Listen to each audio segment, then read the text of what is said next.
Hello, and welcome to what a lot of people consider to be the most hated Need for Speed game of the modern era. Also, before we go much further into the video, I do want to let y'all know that I've had a nasty cold for the past few days, so my voice has kind of been through the ringer and back. So if I happen to do any, I don't know, if I squawk like a bird halfway through the video, that's why.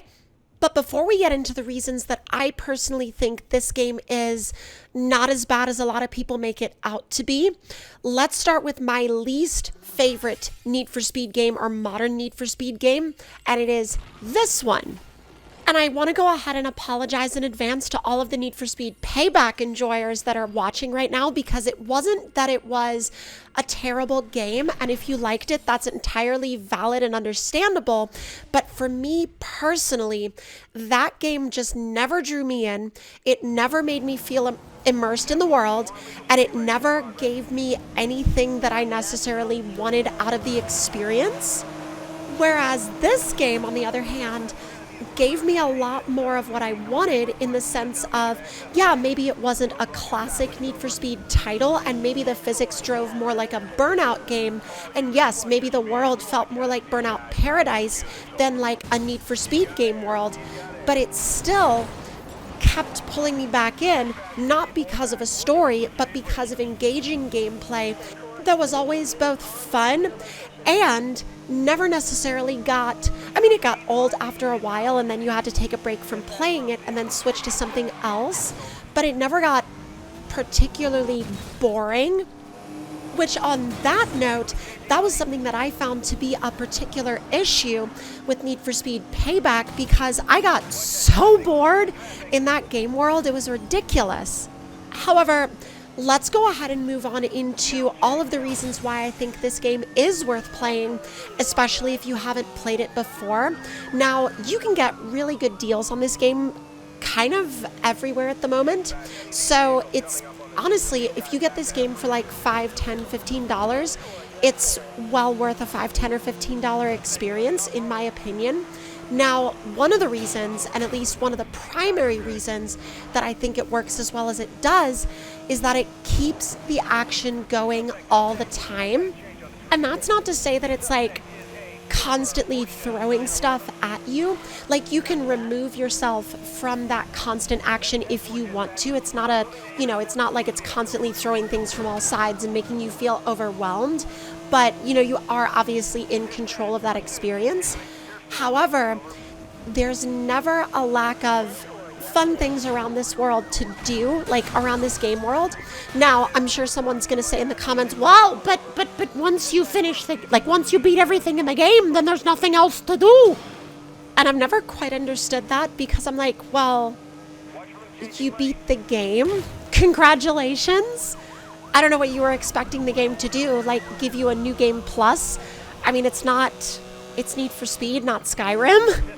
But until you get to the end of the game, it is the most hilarious, almost brainless fun that you could have in a game like this, apart from obviously Burnout Paradise, and that's why I think Burnout Paradise was such a gem of its generation.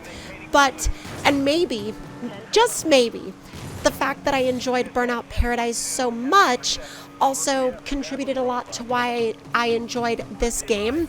And I think that a lot of the people that have like a deep hatred for this game, there are people out there that will tell you that this game should never have been a Need for Speed game. It should have never been released. It was horrible. It was not fun.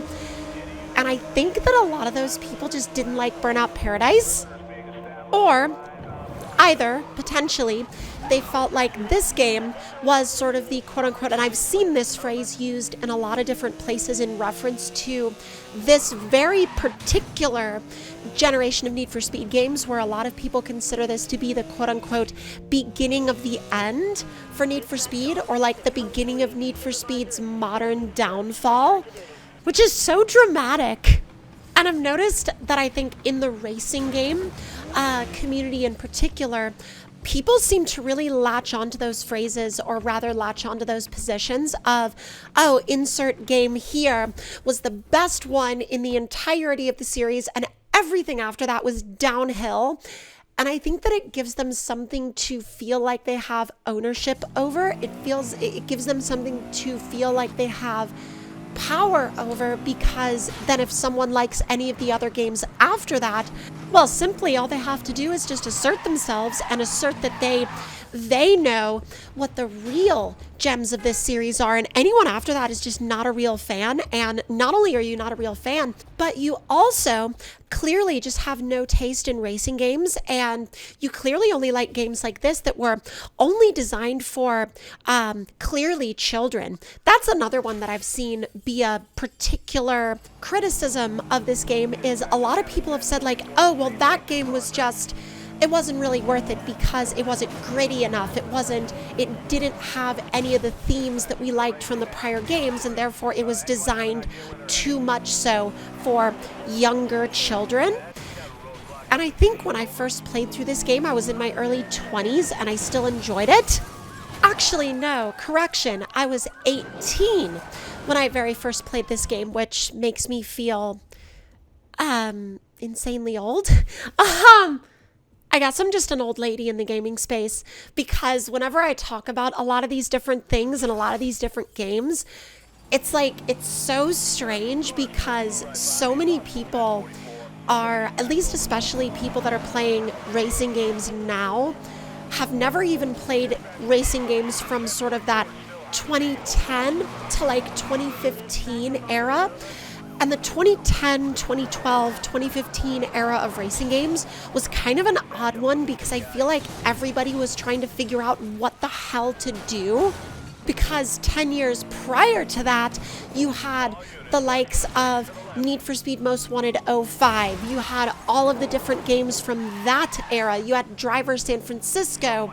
You had all of these different incredible racing and driving games. And one thing that those games all shared was this super gritty environment. And I think that the gritty environment, I think so many people fell in love with that, or maybe not even fell in love with it, but they identified with it, that they held on to that as almost like a pillar of what makes a racing game good. And then since so many of the games that came after that didn't really retain that gritty atmosphere, I think a lot of people just honestly, again, just kind of fell into that almost trap of, well, everything just went downhill after this, didn't it? And the same thing can honestly be said for so many different types of communities, like, for example, cars in general, where people are always going on about how, well, they just don't make them like they used to.